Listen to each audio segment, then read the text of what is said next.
NEET தேர்வு முறைகேடு விவகாரத்தில் மத்திய கல்வி அமைச்சர் தர்மேந்திர பிரதான் பதவி விலக வேண்டும் என வலியுறுத்தி டெல்லி ஜந்தர் மந்தரில் கரப்பான்பூச்சி ஜனதா கட்சி இளைஞர்கள் கடந்த ஜூன் 20ஆம் தேதி போராட்டத்தை தொடங்கினர். அதைத் தொடர்ந்து ஜூலை 20ஆம் தேதி நாடாளுமன்றத்தை நோக்கி பேரணி நடத்த அவர்கள் முயன்றபோது போராட்டம் வன்முறையாக மாறி நாடு முழுவதும் கவனம் பெற்றது. இந்த போராட்டத்தில் ஈடுபட்ட இளைஞர்கள் மீது காவல்துறையினர் தடியடி நடத்தியும் கண்ணீர் புகைகுண்டுகளை வீசியும் போராட்டத்தை கலைத்தனர். இதில் 6 வயது சிறுவன் உட்பட 100க்கும் மேற்பட்டோர் காயமடைந்தனர்.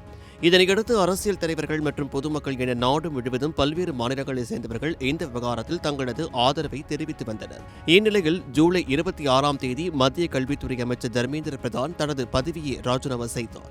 அதைத் தொடர்ந்து இளைஞர்கள் மீது நடத்தப்பட்ட தடியடி தாக்குதல் மற்றும் கண்ணீர் புகைகுண்டு வீச்சு குறித்தும் எதிர்க்கட்சித் தலைவர் ராகுல் காந்தி குற்றம் சாட்டி வந்தார்.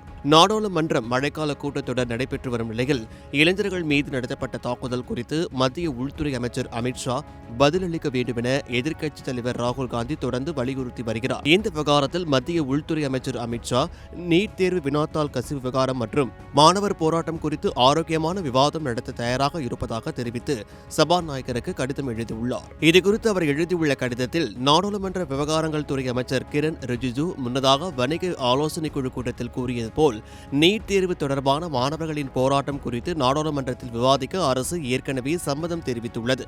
இந்த கூட்டத்தொடரில் பொது தேர்வுகள் திருத்த மசோதா 2026 குறித்த விவாதத்தின் போது எதிர்க்கட்சி எம்பிக்கள் யாரும் நீட் தேர்வு குறித்து தங்களது கருத்துக்களை பதிவு செய்யவில்லை. இருப்பினும் நாட்டின் முக்கியத்துவத்தை கருத்தில் கொண்டு மீண்டும் விவாதிக்க அரசு தயாராக உள்ளது என்றும் தெரிவித்துள்ளார். மேலும் சபாநாயகர் எதிர்க்கட்சித் தலைவர்களுடன் கலந்து பேசி பரஸ்பர சம்மதத்துடன் இன்றே இதற்கான நேரத்தையும் கால அளவையும் ஒதுக்க வேண்டும். விவாதத்தின் போது அவையிலேயே நேரில் அமர்ந்து எதிர்க்கட்சியினரின் அனைத்து கேள்விகளுக்கும் சந்தேகங்களுக்கும் முழுமையாக பதிலளிக்க தயார் என மத்திய உள்துறை அமைச்சர் அமித் ஷா உறுதியளித்துள்ளார். தொடர்ந்து ஜனநாயகத்தில் விவாதம் மற்றும் உரையாடல் மூலமே பிரச்சினைகளுக்கு தீர்வு காண முடியும். ஜனநாயக நிறுவனங்கள் மீது எனக்கு தீவிர நம்பிக்கை உள்ளது என்றும் அவர் குறிப்பிட்டுள்ளார். மேலும் அனைத்து உறுப்பினர்களும் தங்களது கருத்துக்களை சுதந்திரமாக முன்வைக்க ஏதுவாக நல்ல நிலையில் விவாதத்தை நடத்த ஏற்பாடு செய்யுமாறு அவர் தனது கடிதத்தில் வலியுறுத்தியுள்ளார்.